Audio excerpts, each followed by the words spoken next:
I'd like to pay my respect to the Bunurong peoples of the Kulin Nations. I acknowledge your long and continuing relationship with country, recognising that I am a settler here.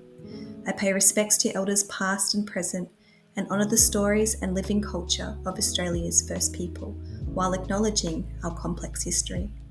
I make commitment to reconciliation and consider the role that I can play in truth-telling.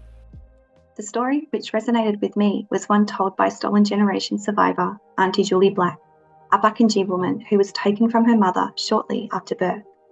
As I prepared to listen deeply and with empathy, I noticed my breathing slows as I attune to the story being told.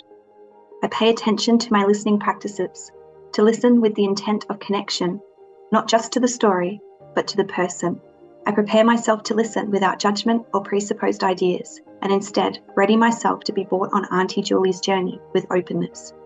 I consider how story listening offers an invaluable opportunity to hear beyond what is being said. Edward Zettel, 2012, suggests that if you believe that others are a source of your learning, identity, and knowledge, you have opened an important door to the joy of being together, that we are not separated by our differences, but are connected by them. Page 236. I observe how Auntie Julie endearingly refers to her mother as Mummy, as she recounts being named after the kookaburra by her mother due to the big smile on her face when she was born. I notice then the change in her demeanour as she narrates how she was forcibly taken to live with a white woman in Wollongong who would physically abuse her. As Auntie Julie continued her story, I could feel her pain and sensed her desperation as she longed to return to her family. I feel saddened and outraged as she describes her mistreatment and the countless lies she was told during her childhood. I reflect, why does Auntie Julie's story make me react this way? Am I triggered because these events happened to such a young child? Am I angered at the social injustice and ongoing impact of colonisation on Australia's First Peoples? Or is it because I'm reminded of my own childhood and my feelings of disconnect with my own family? I cannot begin to imagine being stolen from my family and my culture. However, I can empathise with the desperate feeling of wanting to be loved. The concept of story listening reminds us that we have an opportunity to engage not only with the story being told, but to the storyteller themselves. Humphrey, 2022. Further, Wedding Azambuja, 2022 proposes that when we listen to the truths of others, we can begin to understand them. And when we make space for the lived experiences of others, only then can we learn from them. This influences my inclusive teaching practice as it reminds me to approach listening as a means to understand and learn from others and not to simply just download information. That through this deep connection, I can provide meaningful approaches with authenticity, which reflects on these stories and the lived experiences of others. The pedagogy of listening reminds us that while no two people have the same story or same experience, there are always common threads on which we can draw to create inclusive environments, and that every story is worthy of being listened to with an attitude of openness and curiosity. Edward Zettel, 2012, states that listening is not easy. It requires a deep awareness and a suspension of our own judgment and prejudices. It requires an openness to change.